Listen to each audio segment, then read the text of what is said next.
I didn't expect her to be there that early. The cafe was still waking up, the kind of quiet that feels like it's holding its breath. Coffee machines hissing softly, chairs still tucked in like no one had dared to disturb them. I came in for the usual, a corner seat, my laptop, the hum of background noise. Instead, I saw her. She sat alone at a table by the window, sunlight spilling across her hair. Not the bright kind of light, the kind that softens edges, makes everything feel like it's been there forever.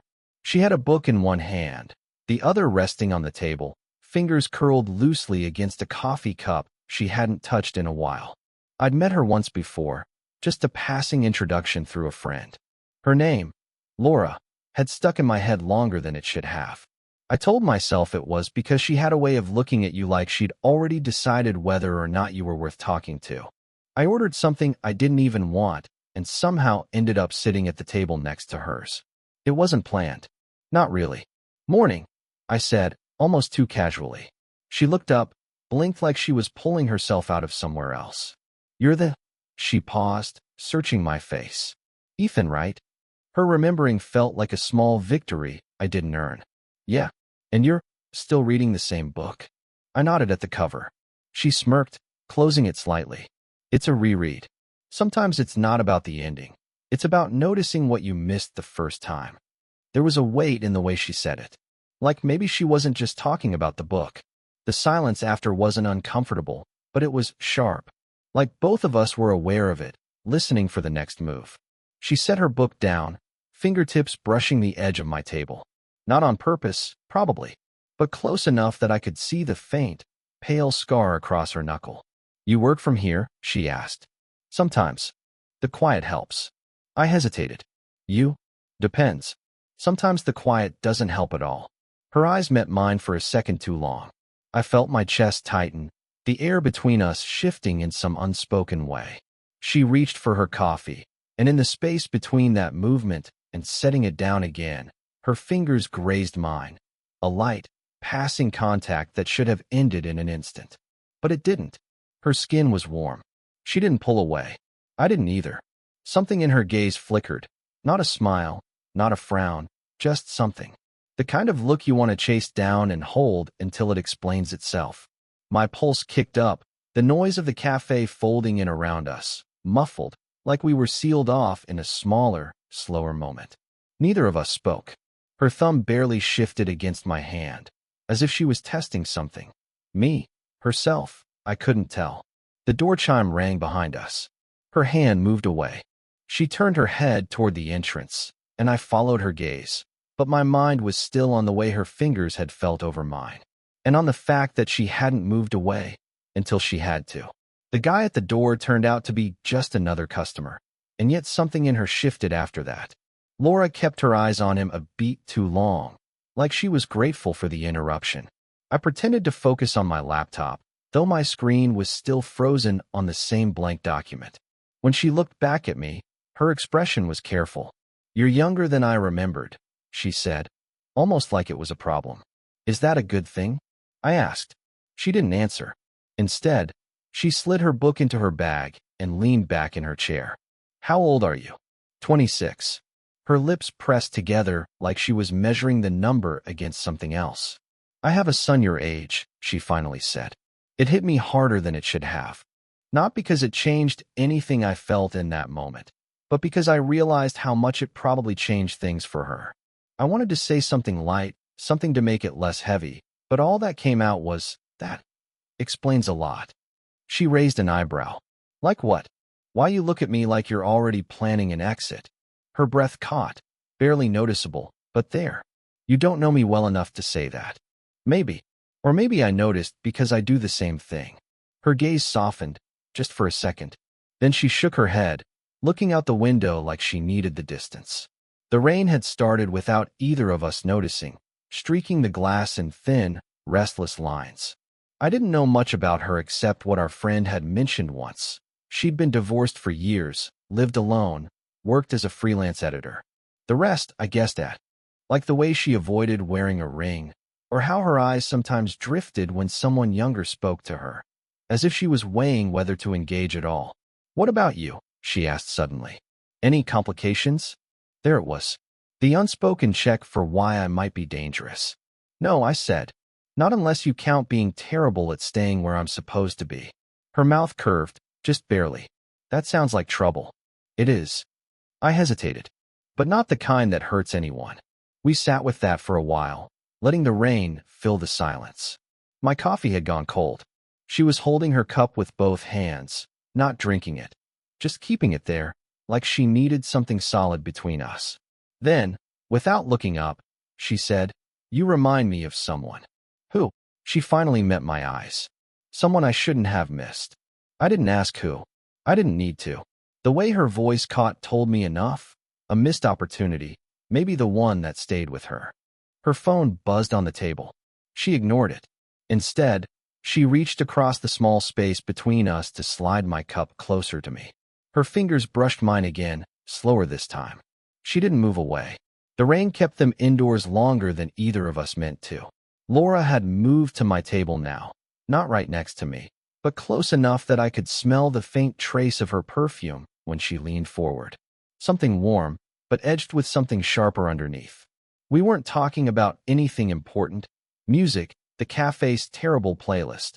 But the silences in between felt heavier, like each one dared us to break it in a different way. "I should go," she said suddenly, glancing at her phone. "Why?" She looked like she might actually answer, and then the door opened. A voice, low and familiar, cut through the hum. "Mom." The word hit me before I even turned my head. A young man, older than me by maybe a year, was standing in the doorway, rain dripping from his hair. I didn't need to be told who he was. Laura's face went still. "Evan, what are you doing here?" "I was passing by. Thought I'd grab a coffee." His eyes flicked from her to me, reading the space between us. "Didn't know you had company." I forced a polite smile. "Hey." "Hi," he said, but it wasn't friendly. Laura stood, sliding her chair back. "We were just catching up." Her voice was too casual, the same tone people use when they're trying to convince themselves nothing looks wrong. Evan gave a short nod, went to order, and for a moment it was just the sound of the rain and the hiss of the espresso machine. Laura leaned in, her voice low. "I should go," she said again, but this time it sounded less like an excuse and more like a shield. I nodded, though part of me wanted to stand, block the exit, say something reckless. But she was already gathering her things. When she passed me, her hand brushed my arm. Quick, almost accidental, but she lingered half a second longer than she needed to. Outside, she opened her umbrella and glanced back at me through the glass. Her son was still waiting for his coffee, phone in hand. She didn't wave, but her eyes found mine, and that was enough. Evan sat down 2 tables away from me. "So, how do you know my mom?" I took a breath, kept my voice level. "Through a friend." He nodded, slow, like he wasn't sure he believed it. By the time I left, she was gone. But when I reached into my jacket pocket for my keys, I found a folded napkin I didn't remember picking up. In her handwriting, "Don't call." "Not yet." And underneath, smaller, "But don't disappear either." The napkin stayed in my pocket for 2 days before I saw her again. Not because I was waiting, but because she was. She texted, "Coffee. My place. 1 hour." No explanation. No emoji. Her apartment was smaller than I imagined. Books stacked against the walls, a half-finished puzzle on the kitchen table. The windows were open just enough to let in the sound of traffic below, the late afternoon air warm but restless. She poured coffee into mismatched mugs, handed me one without asking how I took it. "I don't have long," she said, almost to herself. "That note." I started. Her eyes flicked to mine. I meant it. I wanted to ask why she'd invited me here if that were true, but the words caught on the way she looked at me, like she was already regretting letting me in. "Evan asked about you," she said instead. "The other day, after you left. What did you tell him?" "That you were a friend." She took a slow sip. "Which isn't exactly true, is it?" The way she said it made my chest tighten. "What are we then?" She set her cup down too hard. The sound was louder than it should have been. "We're 2 people who shouldn't be sitting here like this." I stepped closer without meaning to. "Then why am I?" Her breath hitched, just enough to hear. "Because I didn't tell you not to come." The space between us felt impossibly small now. I could see the faint lines at the corners of her mouth, the way her hands fidgeted against the edge of the table. "You're making this harder than it already is," she said, voice low. "Harder for you, or for me?" Her eyes flashed, like I'd touched something she'd been keeping locked away. "Don't." But then she turned away, pacing toward the window. "You don't understand. You think this is just about me being older. It's not. It's about what people will think. About Evan. About—" She trailed off, pressing her fingertips to her temple. I crossed the room. "I don't care what people think." "Well, I do." She turned to face me again, and for the first time, her voice cracked. "Because if this falls apart, I'm the one who has to live with the mess. You get to walk away. I don't." Her words hit hard. But under them, I could hear something else, something that sounded a lot like wanting. I reached out, my hand brushing her wrist. She didn't move, didn't breathe. Her eyes locked on mine, and in that moment, the air felt like it might shatter. I leaned in, close enough to feel the warmth of her breath. And then the sharp knock on her door made us both flinch. The knock came again, harder this time. Laura froze. "Stay here," she said quietly, moving to the door. From the kitchen, I could only hear her voice, low and tight. "Evan, what are you doing here?" My stomach dropped. "I was in the area," he said. "And I saw your car out front, so—" There was a pause, then a sharper edge in his tone. "You're not going to let me in?" Laura hesitated. "Too long. Now's not a good time." That pause was all it took. I heard him push the door open anyway. His footsteps stopped when his eyes found me standing awkwardly in the corner of her living room. "You," he said flatly. The silence stretched. I had no idea if he was angry, confused, or both. Laura stepped between us. "Evan." But he wasn't looking at her. He was looking at me. "So this is why you didn't answer my calls. I asked if you knew my mom, and you just lied." I shook my head. "I didn't. You didn't tell me you were having coffee at her place." His voice sharpened on the last word. "You didn't tell me anything." Laura's hand was on his arm now, trying to ease him back. "Evan, it's not what it looks like." He laughed once, bitter. "Because it looks like you've been sneaking around with someone my age." My friend's age. The word friend landed like a blow. I glanced at Laura. Her face was pale, her jaw set, but her eyes flickered to mine for the briefest moment, like she was silently asking me not to say whatever I was about to. I swallowed hard. "I wasn't trying to." "You weren't trying to what?" "Hide it." He shook his head, stepping back toward the door. "Don't bother explaining. I get it now." The door slammed behind him. Laura didn't move for a long time. She stood with her back to me, hands braced on the wall like she needed something solid to keep herself upright. Finally, she spoke. "He's not wrong." I stepped closer. "About what?" She turned, and the look on her face stopped me cold. "About me knowing better. About me letting this happen when I knew it would blow everything apart. You're acting like we've—" I stopped myself, because the truth was we hadn't done anything. Not technically, but the way we'd been orbiting each other. We both knew that wasn't innocent. She shook her head. "It doesn't matter. He knows.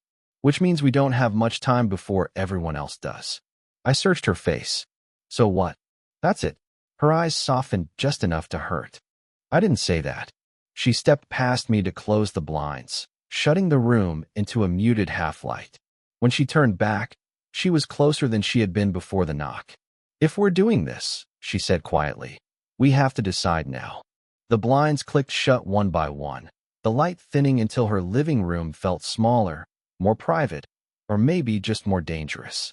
Laura stood in front of me, arms crossed, like she was bracing for an argument she didn't actually want to win. "You're asking me to decide right now?" I said. "I'm asking you to be honest with yourself," she replied. "Because if we keep pretending this is harmless, we'll both end up regretting it." Her voice was steady, but I could see the tension in her jaw, the way her nails pressed into her sleeves. "I'm already not regretting it," I said quietly. She blinked. "You don't mean that." "I do." My pulse was hammering. "You think I haven't gone over every reason why this is wrong?" "I have. Every day. But I keep ending up here anyway. With you." Her breath caught, and for the first time, she didn't look away. "You're not supposed to say things like that." "Then stop looking at me like you want me to." It landed between us like a stone dropped in still water, silent at first, then rippling outward. She closed the distance in 2 slow steps. not touching me, just close enough that I could feel the heat of her skin. "You have no idea what this costs me," she whispered. "Then tell me. Let me decide if I can pay it." Her hand rose, hesitated, then cupped the side of my face. Not tenderly, not entirely, but like she needed the contact as much as I did. Her thumb brushed my cheek, a faint tremor in her fingers. "I'm scared," she said. "I know." I swallowed hard. "So am I." For a moment, neither of us moved. Outside, a car passed, its headlights sliding through the gap in the blinds. The sound faded, leaving only our breathing. "You could walk away right now," she murmured. "So could you," I said. We stayed like that, suspended. And then she kissed me, not the careful kind, but like something breaking open. My hands found her waist. Hers tangled briefly in my hair before pulling me closer. When she finally drew back, her forehead rested against mine. "This doesn't fix anything," she said, voice barely above a breath. "No," I agreed. "But it's a start." She gave the faintest smile, one I almost didn't catch in the dim light. Then she stepped back, just enough to remind me this wasn't a surrender. Not yet. "Evan's not going to like it," she said. "I can live with that." Her eyes held mine for a long moment, weighing. "Then we deal with it," she finished. Her voice was steady now, but her shoulders were still tight, like she was bracing for the weight of what we'd just decided. I wanted to pull her back in, but I knew we couldn't just live inside that kiss. We sat down at her kitchen table. Neither of us touched the coffee she'd poured. "You know it's going to get messy," she said. "It already is," I replied. "But messy doesn't mean wrong." She gave me a long, searching look, as if trying to find the part of me that might crack first. "Evan will hate me for this." "He might hate me more," I said. "But he's my friend. I'll talk to him." That got the smallest flicker of relief from her, but it didn't last. "And what if he never forgives us?" I leaned forward, resting my forearms on the table. "Then at least we'll know we didn't lie about what this is." She exhaled slowly, like she'd been holding that breath for years. "You talk like this is worth the fallout." "It is to me." Silence settled in for a moment, broken only by the hum of the fridge. She reached out, fingers tracing the rim of her mug. Then, almost without looking at me, her hand slid over to mine. It wasn't the same as in the café. This time there was no hesitation, no pretending it was an accident. "When was the last time someone made you feel seen?" I asked. Her lips curved into a faint smile. "It's been a while." We stayed like that until the light outside began to fade, the sound of traffic thinning as evening took over. I knew I'd have to leave soon, not because she asked me to, but because we both understood that the next step would be harder than anything so far. At the door, she hesitated. "We can't hide this for long." "Then let's not," I said. She looked at me for a long time before nodding, just once. "You'll call me." "Tomorrow," I promised. As I stepped into the hallway, she caught my wrist. It wasn't a desperate grab, just enough to make me turn back. Her eyes were softer now, the guardedness gone. "Ethan, whatever happens, I'm glad you didn't disappear." I left with her words tucked somewhere deeper than a pocket could hold. The night air felt different, heavier, but lighter in ways I couldn't explain. We hadn't solved everything. We hadn't fixed Evan. But we'd stopped lying to ourselves, and maybe that was enough for now.